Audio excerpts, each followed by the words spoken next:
cintai, meski jutaan harap yang ku sandarkan, namun tetap tak bertepi.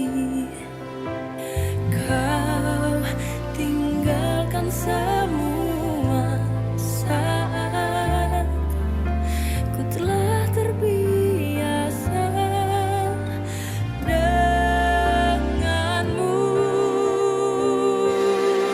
Telah tahu bahwa rasaku jauh masuk ke dasar luka yang dalam, hingga mimpiku terhenti tepat di ujung perih.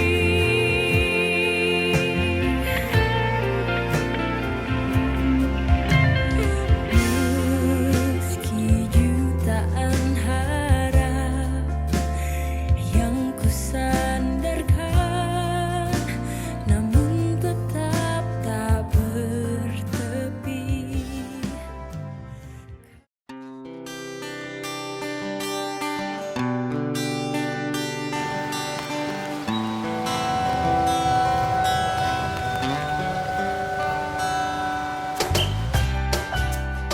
Saya jadi teringat sebuah hal yang tragis bisa menjadi sebuah berkah. Jadi pemicuan Sanimas ini dimulai dengan sebuah tragedi.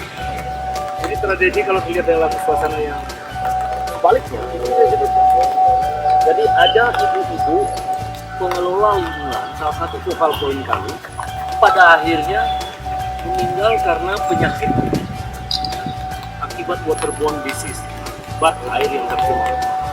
Kebetulan si Hardi, anaknya ibu ini, terpicu untuk membangun sanitasi kampungnya, sehingga muncul dia sebagai sebuah focal point baru yang sangat bersemangat, sehingga Sanimas itu di kotanya Hardi menjadi sebuah program yang sangat populer yang dicintai oleh masyarakat. Sedih, kesal, dan entah perasaan apa lagi yang berkecamuk dalam benak tokoh kita yang bernama Ardi ini ketika ibunya yang sangat dicintainya pergi untuk selamanya. Apalagi setelah ia tahu jika ternyata penyebabnya yaitu kotoran-kotoran yang berserak di lingkungannya. Ya, kotoran seperti sampah dan limbah rumah tangga yang dibawa lalat dan hinggap ke makanan itu masih sering dianggap sepele masyarakat kita. Dan ternyata itu saja tidak cukup. Sosok Ibu Ardi yang begitu keras menjaga kebersihan pun masih bisa terkena dampaknya hanya karena tetangga yang lain tidak juga aware akan kebersihan lingkungannya. Kejadian ini telah memotivasi Ardi untuk menyadarkan masyarakat agar lebih menjaga kebersihan lingkungannya dan tidak mengalami kejadian tragis seperti yang ia alami. Sanimas adalah jawaban dari doa dan harapan Ardi selama ini. Melalui proyek-proyek yang Ardi kerjakan bersama Sanimas yang bekerja sama dengan ISDB, Ardi bisa turut serta membangun impiannya untuk berkontribusi dalam membangun sarana pembuangan limbah rumah yang layak, yakni seluruh limbah rumah tangga disalurkan ke dalam sistem jaringan yang memastikan tidak lagi menjadi sumber kontaminasi penyakit dan pencemaran air tanah. Jadi, meskipun sarana ini dibangun untuk masyarakat menengah ke bawah, namun pengolahan limbah Sanimas dirancang dengan teknologi tinggi, dan hasilnya harus memenuhi standar Peraturan Menteri Lingkungan Hidup dan Kehutanan Nomor 68 Tahun 2016, ramah lingkungan dan aman. Sebelum IPAL ini masuk gitu ya, itu bisa kita temukan beberapa titik comberan gitu ya. Itu meskipun tidak musim hujan, itu seringkali kita temukan genangan gitu. Nah, ketika program ini masuk, dari situ bisa kita lihat dampaknya secara langsung. Genangan hanya terjadi ketika musim hujan, artinya fungsi drainase ini memang benar-benar berfungsi sebagai pematus air hujan gitu ya, bukan lagi sebagai tempat menampung grey water ataupun bahkan black water dari masyarakat gitu. Kehadiran Sanimas pun diupayakan menarik perhatian masyarakat dan dapat mengubah pandangan mereka. Tempat pengolahan limbah yang sebelumnya memiliki konotasi bau, suram, tempat yang biasanya dihindari, kini hadir dengan penuh warna dan bermanfaat ganda. Sarana pengolahan limbah rumah tangga yang dibangun Sanimas menjadi sarana umum yang menyenangkan. Bisa digunakan menjadi arena bermain anak, tempat rembuk warga. Bahkan, ada yang memanfaatkan hasil olahan limbah digunakan sebagai potensi kegiatan ekonomi. Hebatnya lagi, dalam pembangunan sistem pengolahan limbah, Sanimas berkontribusi dalam adaptasi dan antisipasi perubahan iklim dengan memanfaatkan sampah botol plastik yang dianggap sampah berbahaya dan sulit diurai. Botol-botol plastik ini digunakan sebagai filter atau penyaring dalam salah satu komponen teknologinya. Dalam satu sistem, bisa memanfaatkan 20.000 sampai dengan 30.000 botol plastik bekas. Dalam pelaksanaannya, Sanimas DB ini melibatkan semua masyarakat sebagai pelaku atau subjek pembangunan infrastruktur sanitasi ini, yaitu dari tahap persiapan, perencanaan, pelaksanaan konstruksi maupun pasca konstruksinya. Tentu akan sangat menarik mengikuti perjuangan Ardi bersama Sanimas SDB dalam membangun dan menularkan kebiasaan hidup bersih dan sehat, sekaligus mendorong masyarakat agar bisa lebih mandiri dalam menjaganya. Kehadiran Sanimas harus dapat bermanfaat bagi masyarakat yang membutuhkannya.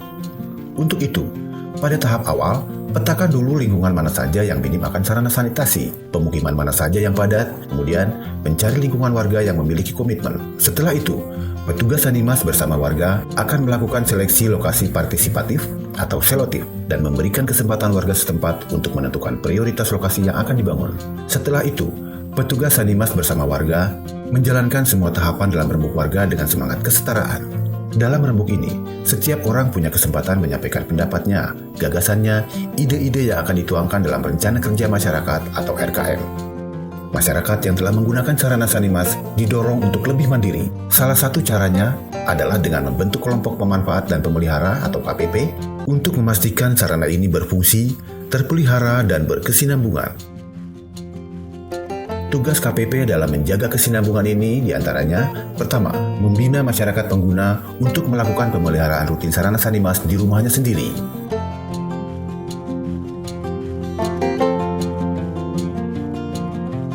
Kedua, edukasi manfaat dana, pemeliharaan dan laporan penggunaan dana. Ketiga, promosi rencana perbaikan lingkungan melalui Sanimas. Keempat, pemeliharaan rutin fungsi sistem pengolahan dan jaringan air limbah. Kelima, melakukan uji kualitas efluen agar semua pihak yakin bahwa hasil olahan limbah Sanimas aman dan dapat dipercaya. Melalui tugas-tugas tersebut, diharapkan satu saat nanti seluruh pemukiman masyarakat dapat tersambung dengan Sanimas, sehingga tidak ada lagi celah kontaminasi penyakit yang akan timbul. Saat ini, banyak pemerintah daerah yang telah mendorong pembangunan Sanimas di wilayahnya.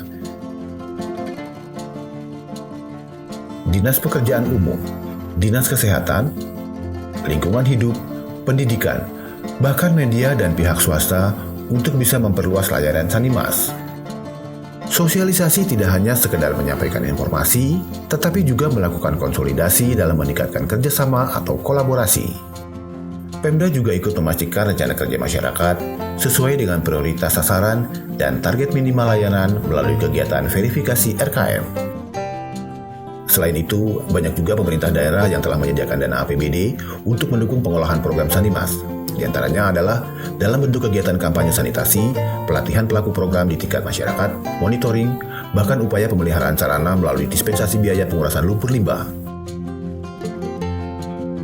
Jadi, pemerintah kota atau kabupaten tidak hanya sekedar mendukung pelaksanaan Sanimas saja, akan tetapi sudah banyak di antara mereka yang memperhatikan kesinambungan manfaatnya bagi masyarakat dan lingkungannya. Anak-anak juga sudah tidak lagi takut untuk bermain di sekitar rumah. Kenapa? Karena halaman rumah itu sudah kering, sudah tidak lagi ada air yang tergenang, dan di situ kan sudah tidak ada lagi jentik-jentik yang dapat menimbulkan penyakit. Dengan adanya Sanimas ini, kami dari Dinas Kesehatan, terutama di Puskesmas Pembantu Sukarame, sangat merasakan manfaatnya. Terlihat dari angka kunjungan sakit yang semakin menurun dan kunjungan sehat yang meningkat.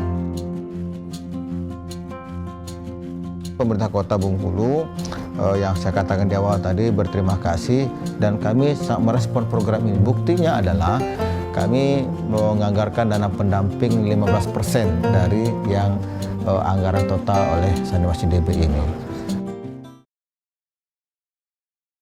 Para teman-teman di KPP itu kan sudah mempunyai keahlian, artinya keahlian untuk memberikan satu dorongan ya, memberikan satu stimulasi ya kepada masyarakat. Untuk masyarakat itu mulai menyadari apa pentingnya masalah kesehatan, masalah kebersihan dan sehat, terutama di dalam menangani masalah lingkungan.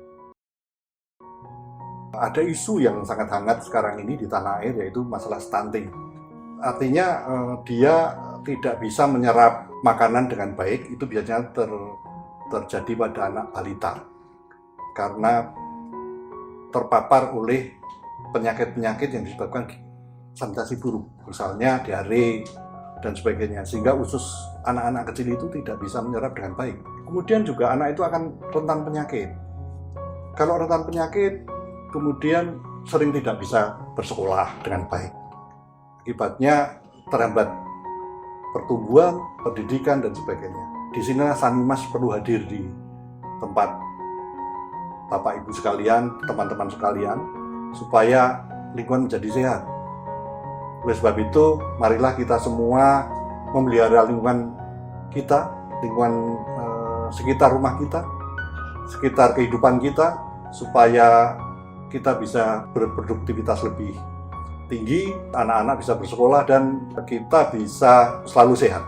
Dan dalam kesempatan ini, saya juga mengucapkan terima kasih kepada seluruh pemerintah daerah yang sudah bersusah payah untuk ikut mengimplementasikan Sanimas di Indonesia ini, juga kepada pihak swasta yang mendukung suksesnya Sanimas ini, juga masyarakat yang ikut memfasilitasi dan ikut bergabung untuk membangun Sanimas ini.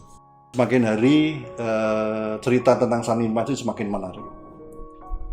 Maka oleh sebab itu ikuti terus kisah-kisah tentang Sanimas yang akan kita buat untuk Bapak Ibu sekalian. Sanimas DB! Mantap! Sanimas bersih, sehat.